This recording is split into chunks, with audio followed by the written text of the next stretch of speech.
Assalamu alaikum wa rahmatullahi wa barakatuh. Welcome to another show of Inspirate Business, the show that's here to inspire you, to empower you, and to enlighten you.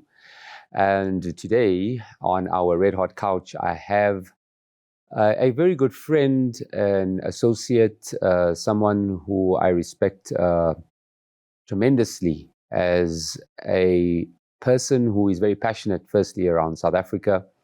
Hails from Mpumalanga, my ancestral home, and also is doing amazing work as an entrepreneur.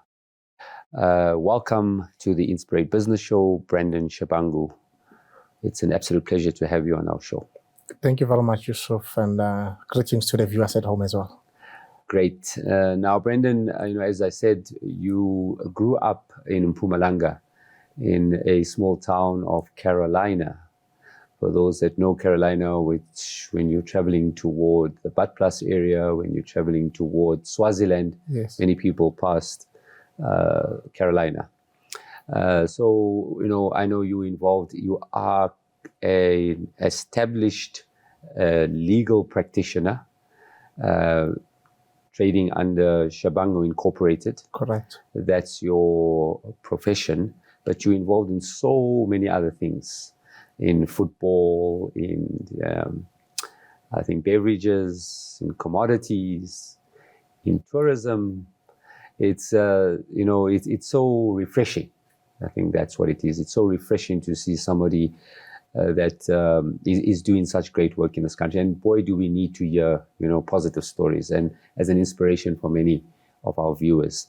But before we get to how you actually came and created this empire, the Tshabangu Empire, it all started in Carolina, I believe. It did. Yes. So tell me about that. How do growing up as a child, how was that for you? Well, Yusuf, you'll be surprised that I was a garden boy, a garden worker from the age of 13 at Carolina. And I believe one of your relatives employed me when I was, I think, 15. Uncle Musa in Carolina. Okay, that's my uncle. Yes, my father's brother. I started in his garden as well, and then I moved to his shop where I worked as a salesman. At Chimo Boutique. At a boutique store, yes. So from the age of 13 up to my university phase, when I was 18, 19, I've been working as a garden boy and doing odd jobs to support my family. I'm coming from a home of 6, 5 sisters, and I'm being the only last born. Wow, special boy. Yes, I was the last born. I was my mother's favorite. May her soul rest in peace. Amen. I was my mother's favorite. Seeing the situation at home then, I was moved to do something. I always tell people that I could have been the best street kid if I wanted to, or had I chose to follow the circumstances that I was living under at the time. So my mother had ails or was ill. She couldn't work when I was 13, 14. And my father was working for hardware stores in Carolina, but obviously not earning much to support all of us. So in order to assist my sisters and the family, I had to then take a decision that every day after school, instead of going to play with other kids, I'll go and make a means to generate an income. I started off by selling peanuts at school. Wow. And this was in Carolina? In Carolina, at Sopuza High School, primary school. I was selling peanuts, but it was not giving that much. Then I moved to selling snacks during school, but it was also not doing much. Then I said, look, instead of doing such, let me go and look for a job that I can do after school. We are out of school between 1:30 and 2, so I could attend to odd jobs like garden work, cleaning the yard for different, back then we say Abelung. It was only white people who could work for. Yes. Carolina was buzzing with Abelung back then. So this was in about the 80s? No, not the 80s. Right. That is about 2001, 2002. Okay, sorry, I'm actually... I'm not that that's old. my age. I'm not that old. Yeah, I'm only much younger. 35 years old. You're only 35. Wow, Yes. with so much of wisdom, eh? Yes. I'm only 35 years old. And I'm shocked everywhere I go. People think I'm 40 or 50. I'm like, no, relax. It's the wisdom. I'm still getting there. So what I will do, Yusuf, I will then go to school, after school, pack my books, not even go home, because in my school bag I will have overalls. As a young child as I was, change into overall, go to work as a garden boy. Do trimming of trees, lawn mowing and all that. Wow. So that's how I started, generating an income to support my family. I tell people that I bought myself my first school shoes. Throughout my primary school, shoes will be donated to me. Or my parents, my mother will ask from the other relatives to say, hey, if you have a shoe that no longer fits you, please give to my son and all that. But when I was 13, I bought myself a first pair of shoes. It gives me goosebumps when you speak about it, just picturing you, at school, having to fend for yourself, then with that overall, coming and working. And I can just picture that it must have been very tough, not knowing what's the future that holds for you. I mean, you could, like you said, you made that choice. You could have been the best street kid, which sadly, and we'll talk about that as well, is our reality in South Africa. Yes. That so many people don't make it through that. Yes. Right. And we don't just don't make it. We choose. There's always a choice. There's always, alhamdulillah, if you can be able to differentiate between the good and the bad choice. Yes, and you made that choice. Yes. So here you are now doing this odd jobs, getting then involved in sales jobs, and then what happens? How then do you matriculate? This is how, when I was doing grade 8, I was still a garden boy. Then from grade 9, I then was employed by a man called Sharif Mia. Yes. He was owning a chicken licking and a motor spas in Carolina at the time. Married to the late Bashira. Bashira, yes. That woman loved me. Actually, she's the one that discovered me. It was a Saturday afternoon, I remember. The year was 2002. Wow. Around May. I was walking from doing garden job for a man called Stephen Martin in Carolina. While I was walking, she's like, how are you, young man? She stopped. How are you, young man? Look at this Indian woman putting a hijabi and all that. Yes. She wanted to give me a lift. You can't believe it. She said, where are you going? I'm like, I'm going to the township. I'm tired. It was about 3 o'clock. She said, come, I give you a lift. She was driving a double cab Isuzu at the time. Yes. She put me, I sat at the back seat. She asked me where I'm coming from. I'm like, no, I'm doing a garden work for, I mentioned, and I told her the house. She said, oh, you're doing garden job. How old are you? I'm like, I'm 15 at that time. So you're doing garden job? I'm like, yes. And what about school? Are you at school? I said, yes, I'm at school. She's like, no, man. I think something attracted her to me. And instead of dropping me in town, she said, let me take you to my husband. I want my husband to hear you out. That's how I met Sharif. She made me sit down with Sharif. She said, look at this young man. He's at school and he's passing so well. He's telling me about how far he's doing with school, and he's working every day. I'm working Monday to Sunday because I need to provide for my family. At that time, I was about to turn 15 indeed. And then her husband said, oh, then if you're working Monday to Friday, why don't you come and work for us? But if you work for us, you'll work 3 days a week. This is at the chicken licking at the time? Not a chicken licking, in his house. All right. I'll do the pruning of trees. He had a garden person already. He said, no, you'll just come and assist. But because you're at school, instead of working Monday to Friday, you'll come Wednesday, Thursday, Friday, and Saturday. Then the other days, your Tuesday, Wednesday, and Sunday, you focus on your books. I'll give you the same salary that the other white man is giving. Wow. I worked as his garden boy for a year until I was 16. Then he moved me to his shop, a motor spare shop, where he showed me how to do pricing. I think they loved me because I was giving them ideas. I will not just wash their cars. I will ask them, but if you're selling this, why don't you do it in this way? I always had ideas to sell. So I think that's what got the man to like me, to say, no, leave this garden job, come and work in my motor space. So I worked in his motor space for about 3 months. After 3 months, I said, no, go work in chicken licking. I need someone in chicken licking who can do frying. Because I think one worker, they had resigned or left or something. So I had to go and replace. So I will go to school every day at 2 o'clock. I'm at chicken licking until 10 o'clock at night. I worked there until I was 17. When you matriculated whilst you were... While I was working there. Right. Then when I was 17, just before I go to matric, he made me a deputy manager at chicken licking. By the time I was at matric, I was a manager. All the staff was reporting to an 18-year-old. Wow. What an accomplishment. But I think what's also so important is that connection that you made with Bashira. Yes. Who's late. Sadly, I mean, you can share that story just before we go to the break. She then subsequently passed away tragically. Her passing away broke me big time because I was doing my first year at varsity. I was 19. And she contributed 2,000 rands towards my varsity registration. And I remember... Where did you do your study? At UNISA. Okay. Because I could not do a full-time... So you were doing it through correspondence? Yes, I had to do through correspondence because I had to work.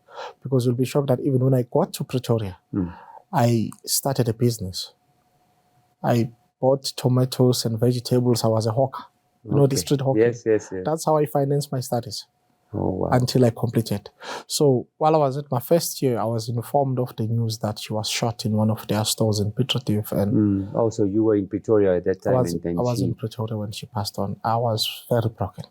I think even today I have not healed because I wish she was alive to see the journey that she started with me.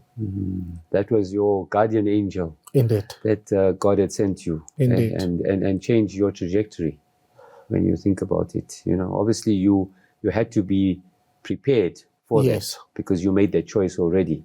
But then people bring, life brings you these angels that come in and just changes your trajectory. I sometimes wonder what would have happened or what I would have turned out to be if I had not met her. She didn't give me millions or anything, but the education, the teachings, I was introduced even to Islam by them without forcing it on me or converting me into. They will say, you don't have to be a Muslim, but we want to teach you. We want you to know how we live. They will take me to mosque to say, no, just sit there and watch us pray. When they have Eid and all the Islamic holidays, they will make sure I'm there.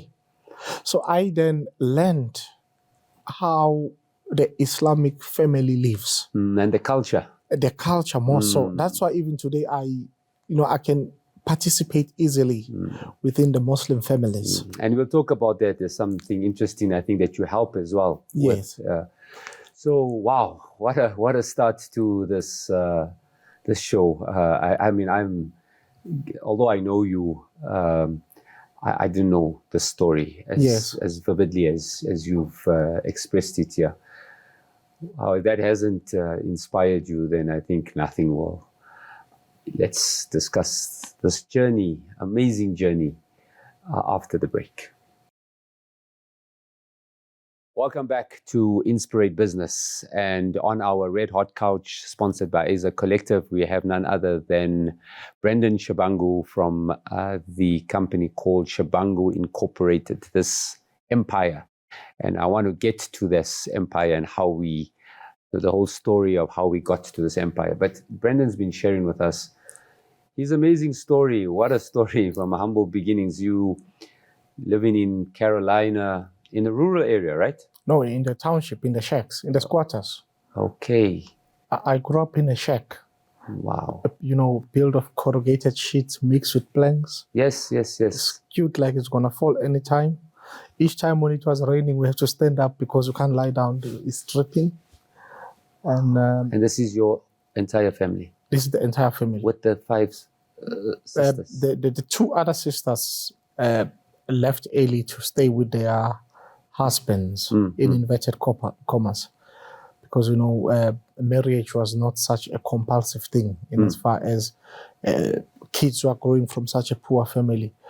If you meet a man who proposes to you, then they go and build their own shack, then we call that a husband, even though there's no lobola or dowry paid. So 2 left, and then we were 3. We stayed in this one-room house, built of corrugated sheets. You'll have the bed here, you'll have a coal stove here, or like in Baula, this coal stove. Yes. And then you'll have a table there that has, your table is a cabinet and everything, because you put your meal there, you put your vegetables there. A fridge is something that we'd never had. My family has only owned a fridge when I started working. My family only owned a bedroom when I started working. We didn't know what is a bedroom. So we will sleep like a grave. When you're sleeping at night, my sister is here, I'm here, this one is here. That's how it was. Wow. So this humble background, right? You then move from Carolina to Pretoria. I went to Pretoria to study. To study, right. In the year 2005. Okay. That's when I enrolled at UNISA. Right. For an LLB degree. Okay. And then I got a flat in Pretoria Central where I was sharing with, I think we were 8 in a 1.5 bedroom flat.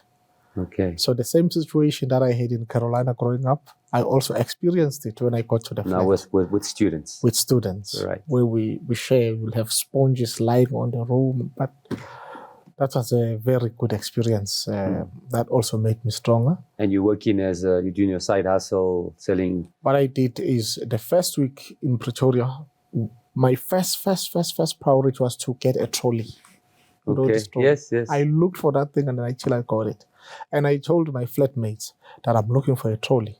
You go to ShopRite and Spar, they say they don't sell it. So you need to find some guys in Marabastad who will organize one for you. So they organized one for me. Then I went to the veg market in Marabastad where I bought some vegetables, potatoes, onion, and tomatoes. That's what I was specializing on throughout the first 2 years of my studies. So whilst you're studying and then you during the day I'm hawking. Right. And I remember at some point, and I'll share the story as we go. So I did vegetables until I was my second year. From my second year to third year, I learned how to do dreadlocks, salon work. Oh, is it? Yes. Wow. So I became a hairstylist. Then I worked in a salon. I learned how to do dreadlocks. That was now from last part of my second year to third year. Then I learned how to do dreadlocks. At night I'm studying. I mastered the art. When I was doing my 4th year, I had 2 salons of my own. My word, you opened up your own salons? Yes. Wow. And one of the salons, I still have it today. Sure. And in Pretoria? In Pretoria. And just as for our viewers watching, I mean, this is through money that you earned on your own? Yes. Right? Through doing the hawking. So you saved up money. As a hairstylist, and yes. As a hairstylist, you saved up money and then you decided you're going to open up your own salon. Yes. Wow. What happened is, I think in the year 2007, I met a guy called Richard. He was a Zimbabwean guy. He was a very good dreadlock stylist. So he was moving from Pretoria to Cape Town. So he was looking for someone who could buy the salon from him. I think he was selling it for about 180,000 rands. I didn't have that money, but he knew my work. Then he said, give me 20,000 rands, then you pay me monthly. Okay. That's how I bought the salon. Wow. And after how long did you pay him? 6 months. Sure. And you did it yourself? You were actually the stylist? Yes, I was a stylist myself. If you were to look at my Facebook back then, you will see I had photos and all that. Wow, so this is 2008. 2007. 2007. Yes. Now, in less than, I mean, we're talking now, 25 years, right? No, not even 25, 15 years. I mean, sorry, 15 years. Yes. Yeah, my math. 15 years. I missed the 10 years there. 15 years, right? It's a lot of time. Right, now there was a meteoric rise for you, right? So you graduate from UNISA in LLB, and then what happens? I graduated in 2009. Right. At the time of my graduation, I already have 2 salons and I had 1 mini supermarket. Okay. In Pretoria? In Pretoria. I had all my businesses in Pretoria. So you have people running these Yes, businesses? I employed people while I was still a student. Right. And then I told people that I did not choose to practice law because I had no choice. This time I had a choice to continue with my businesses or go and become a lawyer. So in 2009 when I graduated, I then went to the night school as well because during the day I'm working. I couldn't give myself the steam of a class. I then said to myself, now I've graduated, let me get some bit of experience from what I've studied. I worked at UNISA as a researcher for 6 months. But I realized that this thing is not for me and I resigned. And I was laughed by all the professors there. So you worked at UNISA? I worked at UNISA for about 6 months or 8 months. I worked as a researcher and also as an ethics lecturer, part-time. The professors loved me a lot. I authored books on ethics with, I think, Sarah Rutherford, Professor Kubai. He's famous, Professor Kubai. Yes. I know. So I co-authored a book with them on ethics.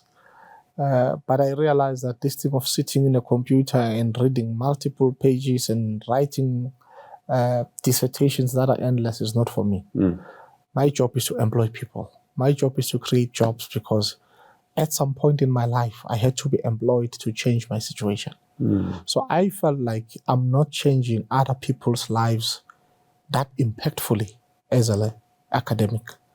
So that was your purpose. That was my purpose. I will sit at my office at UNISA and like, but who else is benefiting here? Yes, I'm doing research for the professors, I'm doing research for the associate professors, but who else is benefiting? Can they do this without me? I was like, yes. But down there in my salon, there's somebody that cannot survive without me.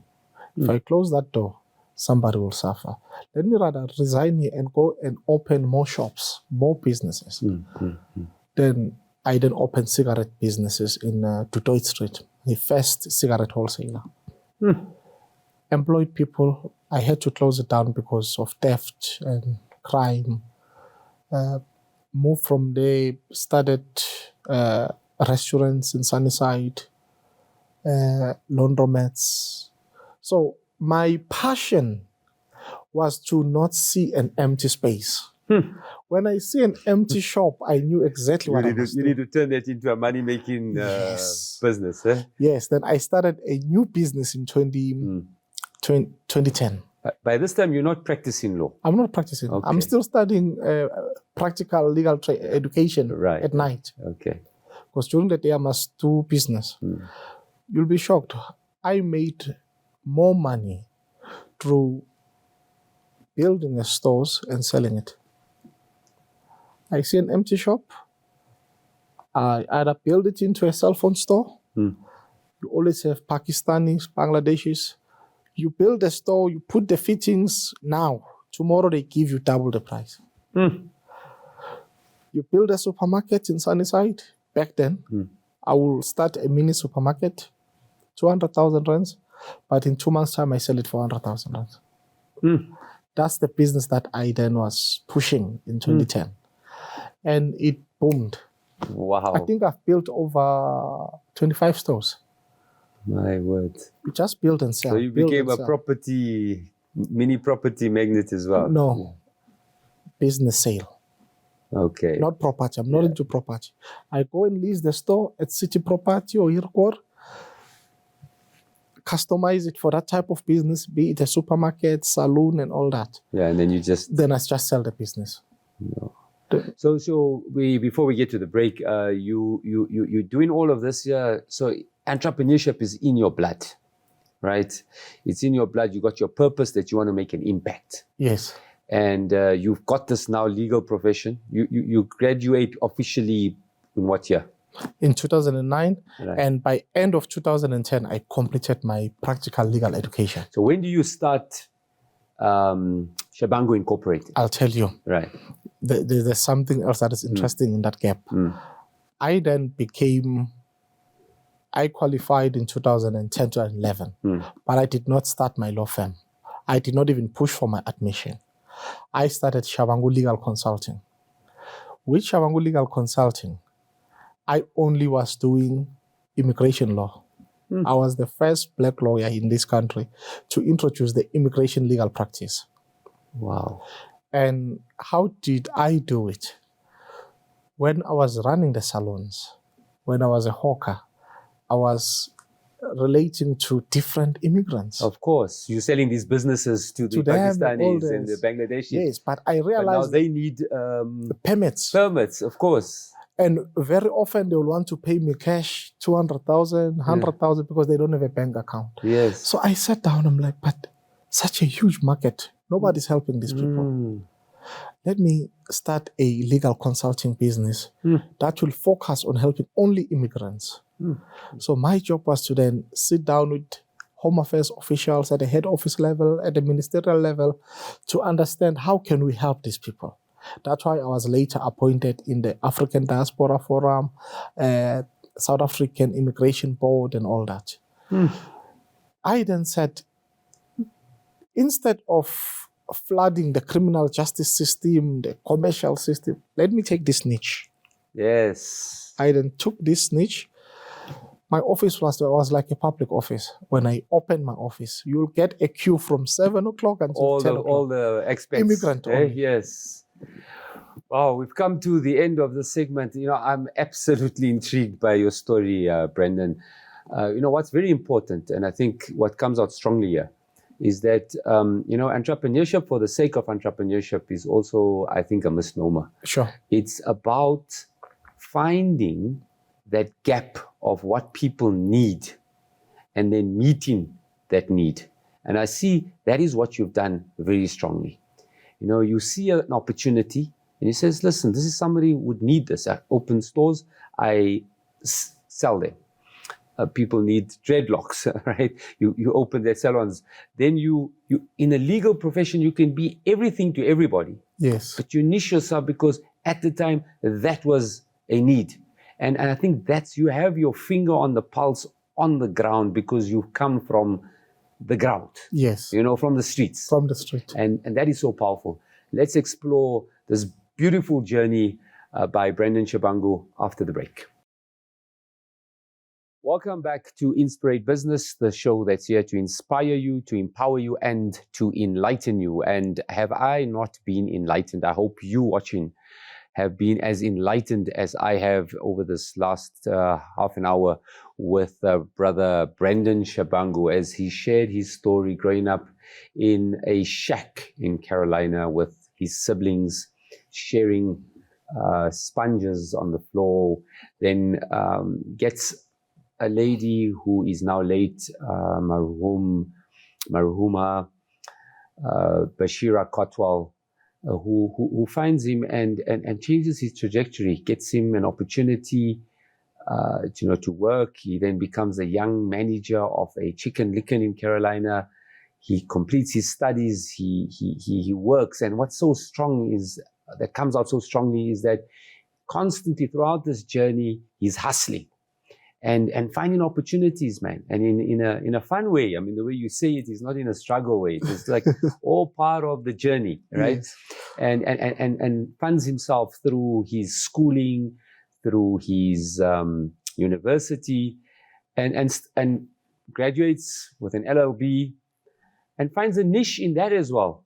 Because at the time, 2011, you have all these foreigners looking for immigration statuses, and he finds that niche. So that's where we are on this remarkable journey of yours. So it's 2011, 2012. What happens then? You now officially launch Tshabangu Incorporated Legal Services. I launched Tshabangu Incorporated at the end of 2012. Okay. But the 2 years after my completion of my practical legal education, I was operating as Tshabangu Legal Consultants, right?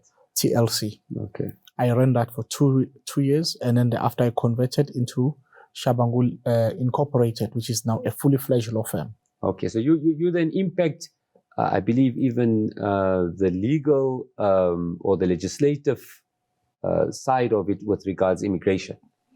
You'll notice that from 2010 up to 2014, it was somehow easy for us to now manipulate the system to get the permits. So I think then when Minister Pando took over at Home Affairs, then invited us, all the practitioners, to make commentaries on the new Immigration Act, which came with stringent requirements for these permits. Because I believe that at that time, there were loopholes in the legislation. So I contributed greatly in that amendment. Some of the current requirements in the Act, I proposed them to say, if you want to close this gap, let's do this. For an exceptional skill permit, rather, let's require that the applicant should meet the following criteria.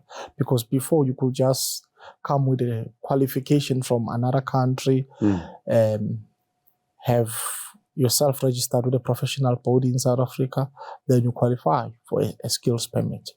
But I said, look, rather keep those people within the business and the work permits sphere. If we talk of something exceptional, it must be exceptional. It must be something critical. So we then contributed ideas. So there's a specialized skills, Yes. So we have now a new Immigration Act, which unfortunately makes it difficult for people like me to make money as I used to within the Immigration Act. Is that so? That's the case. Okay. But it gladdens me because it also assists the country greatly. At the time, we will have people that are undeserving getting permits, getting all this. Just too easy. Just too easy. And it also then punishes the system. Yes. Yeah, because you get this overcrowded system. It keeps on ballooning the health sector, the education sector, the social interactions. But now you know that if you have a business person with a business permit, that person meets that criteria. But now it stopped there. Then I was then introduced. Then I started advising government there and there. Then I realized that, look, man, this thing of being a lawyer is good. Let me employ lawyers who will run the legal business. I'll specialize in certain cases that are commercial. Let me now look at mining law. That's when I then got myself into the mining business.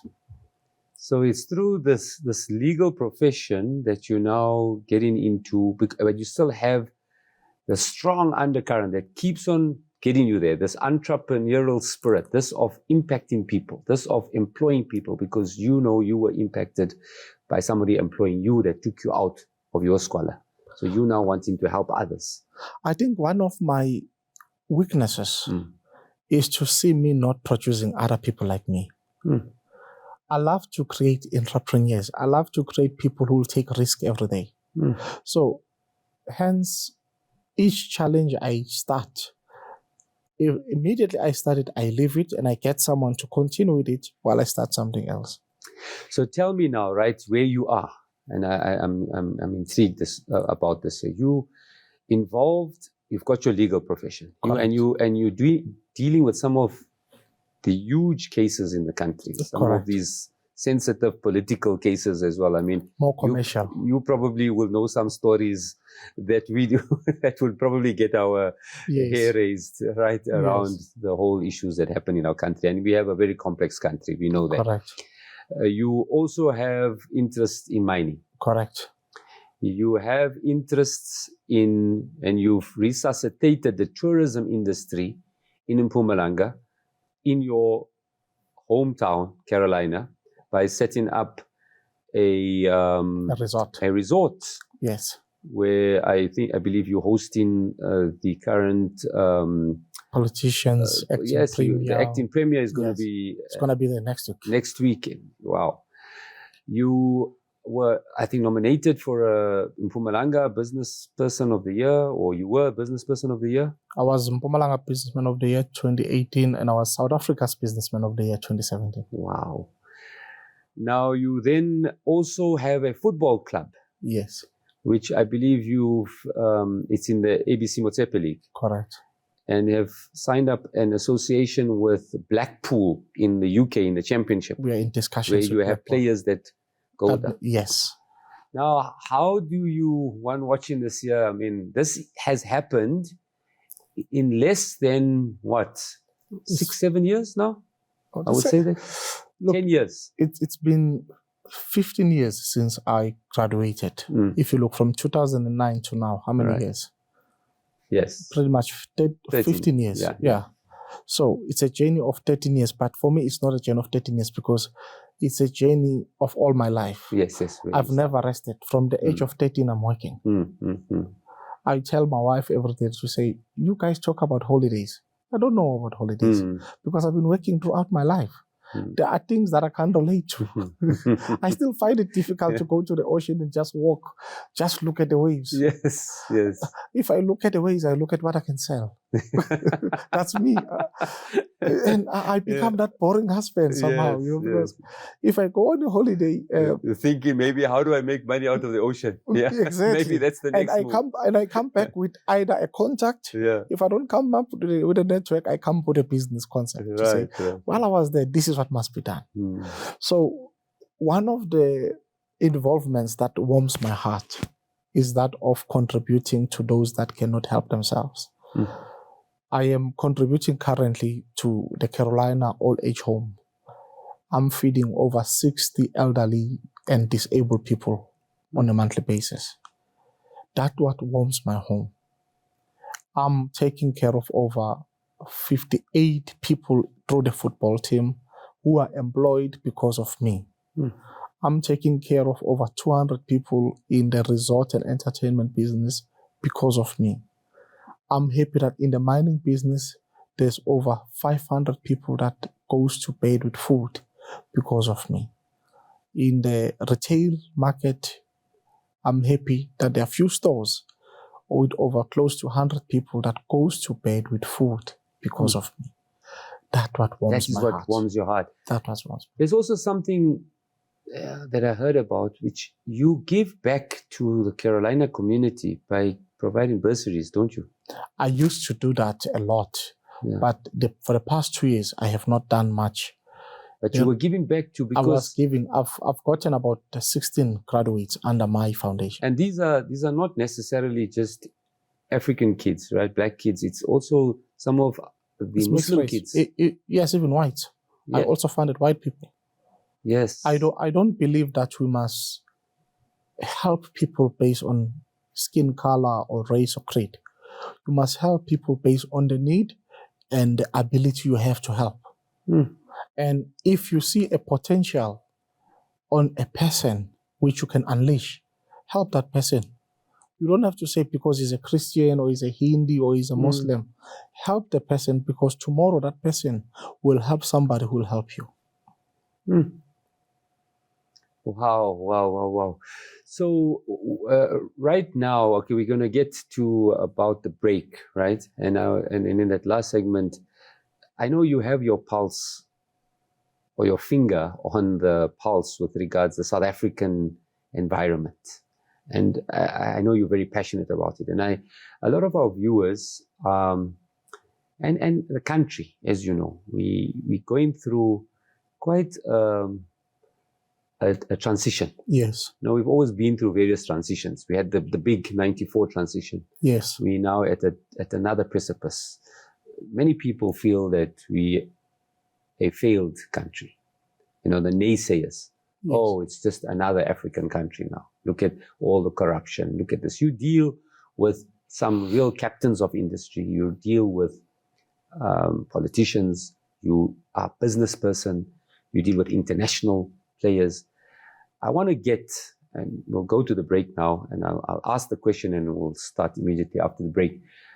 Your view around this, I believe, beautiful country of ours that has got so much of potential. You are testimony of that potential. You know, you are living the South African dream from a squatter camp to today a multi-million-dollar enterprise. And I'd like to get your view around that, you know, for the viewers immediately after the break. Welcome back to Inspirate Business with none other than Brandon Tshabangu of the Tshabangu Incorporated Enterprise. I can call it that. Today involved in so many different segments as an entrepreneur, as a legal practitioner, but more importantly, as a passionate South African who wants to constantly be given an opportunity to others who don't have, who is not in a position to be able to be provided that opportunity. And that for me is what I see as your sole purpose. Yes. That you're going to be up to your dying day, will be continuing to do so. Yes. Now, in terms of that, where you are right now, 35-year-old, who would say, with all this experiences, hustling away through your life with a smile on your face, happily married now, with created a successful business and empire. I imagine the wealth that comes with it, and that, from that time when you were sleeping with very little on a sponge to today, yes, probably on a very expensive mattress.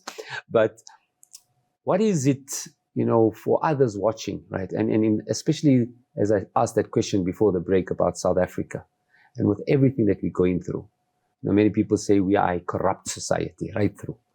We're never going to be able to change our trajectory. You personally changed your trajectory. Can we get this marginalized? I mean, that's our challenge, right? So many people still marginalized. The youth that have lost their hope. Can we change this trajectory? Well, Yusuf, I must tell you straight that South Africa is still a young democracy. Mm. We might say that it's been 30 years since we obtained the democracy and became a constitutional nation. Mm. But we are still young compared to others. Mm. In fact, we are among the youngest in Africa. Mm. But we must not shy away from criticizing the ills and the wrongs that are happening because of wrong political decisions and political followings that the country has subjected many to. We are sitting today with over 60% unemployment rate in the country. Mm. We are sitting with the level of poverty skyrocketing. Mm.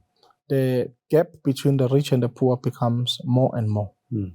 And that gives you one end result, the rise in crime. Mm. When you get a graduate who obtains a degree or a diploma from a higher institution and cannot get a job for 5 years after, you are in fact saying, find a way to survive. Hence, you get educated criminals. You get people who are failed by the system. The Achilles heel of our society, in my view, is that of socio-political education. Our people have not been taught how to participate in politics in a manner that can benefit the society. It becomes a politics of the stomach. As long me and my cronies can eat, we are fine. But can the situation be changed? Yes, it can be changed. And unfortunately, it can only be changed through education. One of the books I once read, I think it says, keep them less educated so they can participate more in politics. But the more we can focus on educating our people and let them be enlightened about mathematics, biology, engineering, IT, and so forth, you will get a better generation that will not participate in politics for historical basis or background, but they will participate in politics on ideas on either of the spheres. I think we dream and hope. I personally wish one day I can hear a political candidate who's fighting or gunning for a position raising an idea on the fourth industrial revolution. He participates to say, I want to be a minister of technology in South Africa because this is my knowledge of the fourth industrial technology, the fifth industrial technology, and this is where South Africa must be in the next 5 years.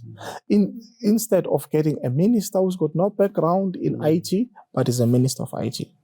A minister with no background in roads, but he never even built a single wall. So it can be changed the moment the participants in politics argue and campaign on ideas. Yes.